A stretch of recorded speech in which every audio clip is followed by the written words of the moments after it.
Bienvenidos al repaso diario del canal En Defensa de la Fe, donde hacemos la lectura de la cartilla y el comentario de la misma, día por día. Recuerda suscribirte al canal, darle clic a la campanita y compartir el mensaje con tus contactos.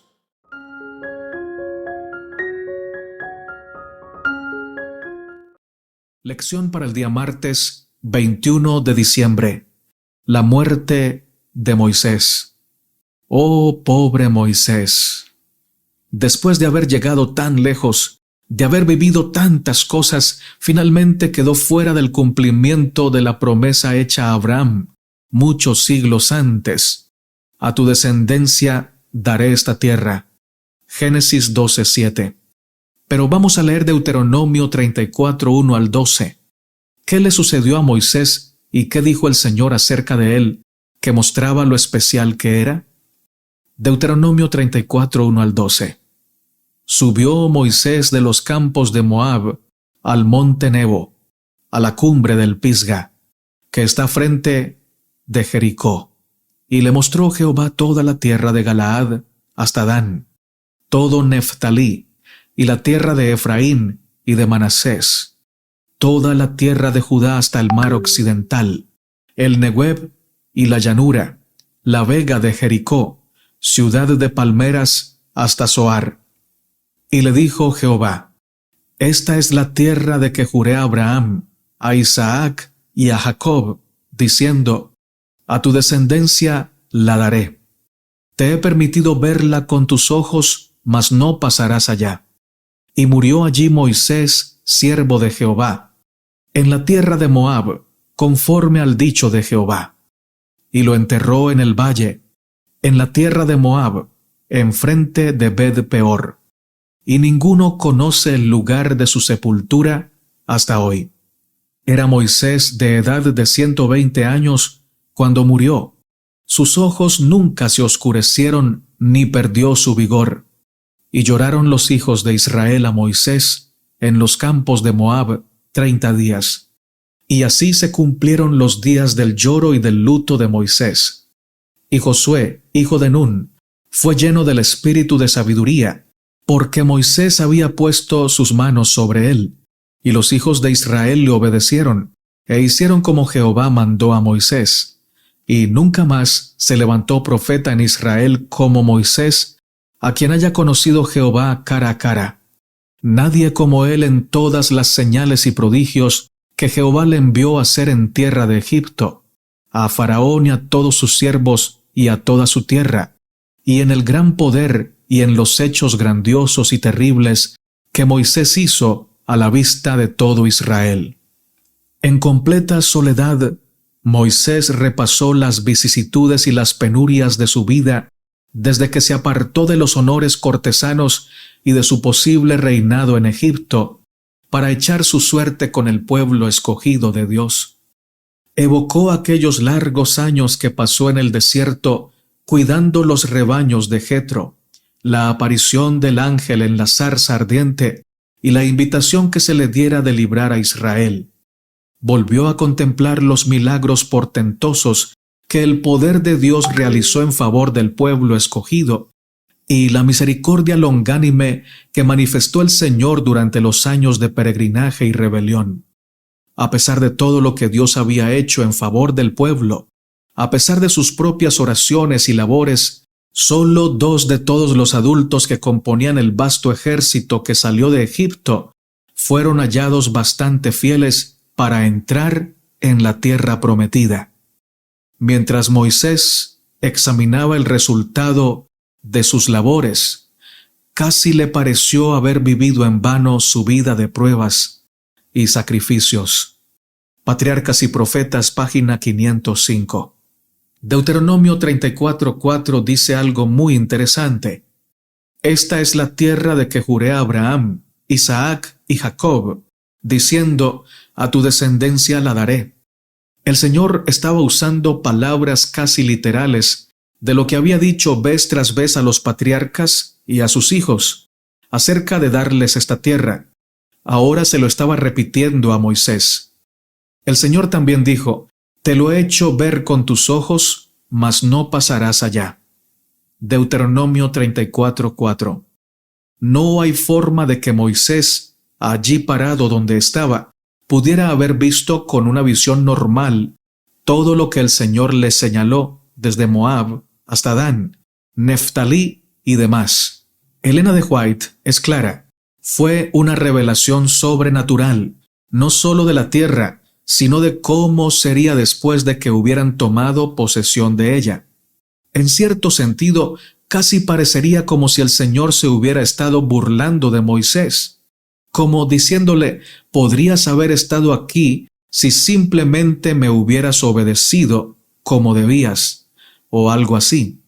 No obstante, el Señor le estaba mostrando a Moisés que, a pesar de todo, incluso a pesar del error de Moisés, Dios iba a ser fiel a las promesas del pacto que había hecho con los padres y con el mismo Israel. Como veremos, el Señor tenía también algo mejor reservado para su siervo fiel, aunque defectuoso. La historia de la redención, página 177, dice lo siguiente: Satanás se alegró muchísimo de haber conseguido éxito al lograr que Moisés pecara contra Dios. Por causa de esa transgresión, cayó bajo el dominio de la muerte. Si hubiera seguido siendo fiel y su vida no hubiera sido malograda por esa única transgresión, al no dar gloria a Dios cuando salió agua de la roca, podría haber entrado en la tierra prometida y haber sido trasladado al cielo sin pasar por la muerte.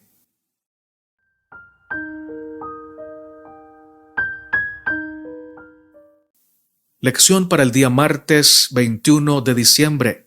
La muerte de Moisés.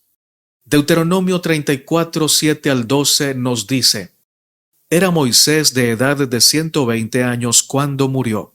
Sus ojos nunca se oscurecieron, ni perdió su vigor. Y lloraron los hijos de Israel a Moisés en los campos de Moab 30 días. Y así se cumplieron los días del lloro y del luto de Moisés. Y Josué, hijo de Nun, fue lleno del espíritu de sabiduría, porque Moisés había puesto sus manos sobre él, y los hijos de Israel le obedecieron e hicieron como Jehová mandó a Moisés. Y nunca más se levantó profeta en Israel como Moisés, a quien haya conocido Jehová cara a cara. Nadie como él en todas las señales y prodigios que Jehová le envió a hacer en tierra de Egipto, a Faraón y a todos sus siervos y a toda su tierra, y en el gran poder y en los hechos grandiosos y terribles que Moisés hizo a la vista de todo Israel. Generalmente no me gustan las historias donde el protagonista muere. Amo la vida y amo los finales felices. La historia de Moisés sí que tiene un final feliz, pero él muere.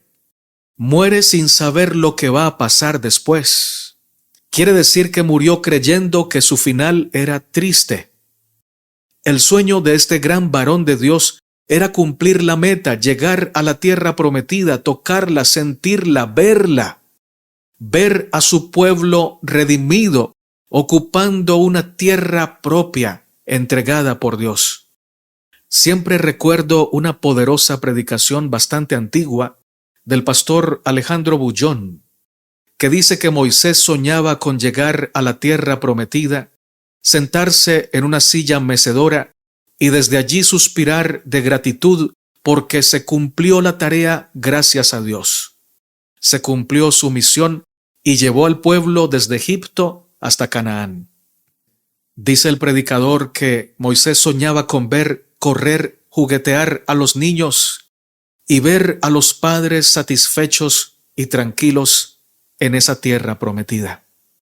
Ver a su pueblo por fin prosperado completamente y en paz y comodidad en una tierra que les pertenecería por siempre si eran obedientes. Ese mismo pastor afirma que Moisés murió con un gran signo de interrogación en su cabeza. Oh, mis amados hermanos, Dios no permitió que Moisés cumpliera su sueño de entrar en esa bella tierra. Moisés murió aceptando la voluntad de Dios para su vida y reconociendo que por su pecado no podría entrar. Sin embargo, Dios tenía algo mejor para su siervo. De la muerte de Moisés podemos aprender muchas lecciones, pero me gustaría mencionar dos. La primera lección: el pecado siempre es peligroso, siempre es grave y puede impedirnos cumplir nuestros sueños y sobre todo puede entorpecer los sueños que Dios tiene para nosotros. Finalmente, Dios puede cumplir su propósito, pero también es cierto de que el pecado alcanza a entorpecer el plan de Dios para el que incurre en él. En el pecado, claro está. No era el propósito de Dios que Moisés se quedara fuera de Canaán. Dios quería que entrara, que llevara su misión hasta el final, pero su pecado lo impidió, y aunque Dios lo perdonó, las consecuencias quedaron. La segunda lección: aún los grandes hombres y las grandes mujeres de Dios tendremos que morir, en su gran mayoría. Algunos no van a morir, van a recibir al Señor sin haber conocido la muerte. La muerte en algunos casos de los hijos de Dios parecerá injusta, pero no es el final para los que creemos en Dios. La muerte no es el final de nuestra historia. Quizá algunos y algunas siervas de Dios han muerto con preguntas sinceras en sus corazones. Preguntas como: ¿por qué Dios no me sanó? ¿Por qué Dios no me cuidó de ese accidente? ¿Por qué Dios me dejarás morir tan joven? Pero todas esas preguntas tendrán franca y satisfactoria respuesta más allá de esta vida. Puedes confiar en el Señor. Él te va a cuidar. Él vela sobre ti para que todo su plan se cumpla. Tu esfuerzo, tu fe, tu lucha y tu sacrificio valdrán la pena. Valdrán todas y cada una de tus lágrimas. Lo que no entendamos ahora, lo entenderemos después. Mientras tanto, sigamos cantando, alabando y amando al Señor, aunque no entendamos. Porque la fe cree, la fe ama y la fe obedece a Dios y a su palabra, aunque las circunstancias sean adversas y no entendamos todos los detalles. En el libro La historia de la redención, página 177, encontramos lo siguiente: Dios no quiso que nadie subiera con Moisés a la cumbre del Pisga. Allí éste se mantuvo de pie sobre la elevada prominencia de la cumbre de ese monte, en la presencia de Dios y de los ángeles celestiales. Después de haber contemplado Canaán a su satisfacción, se reclinó a descansar como un guerrero fatigado. Lo asaltó el sueño, pero era el sueño de la muerte. Los ángeles tomaron su cuerpo y lo sepultaron en el valle. Los israelitas nunca pudieron encontrar el lugar donde fue sepultado. Ese funeral, celebrado en secreto, tenía como propósito evitar que la gente pecara contra el Señor, cometiendo idolatría con su cuerpo. Muchas gracias por escuchar la lección diaria. Que Dios te bendiga, que Dios te guarde. Eres muy amado y muy amada por el Señor. Que tengas un lindo día.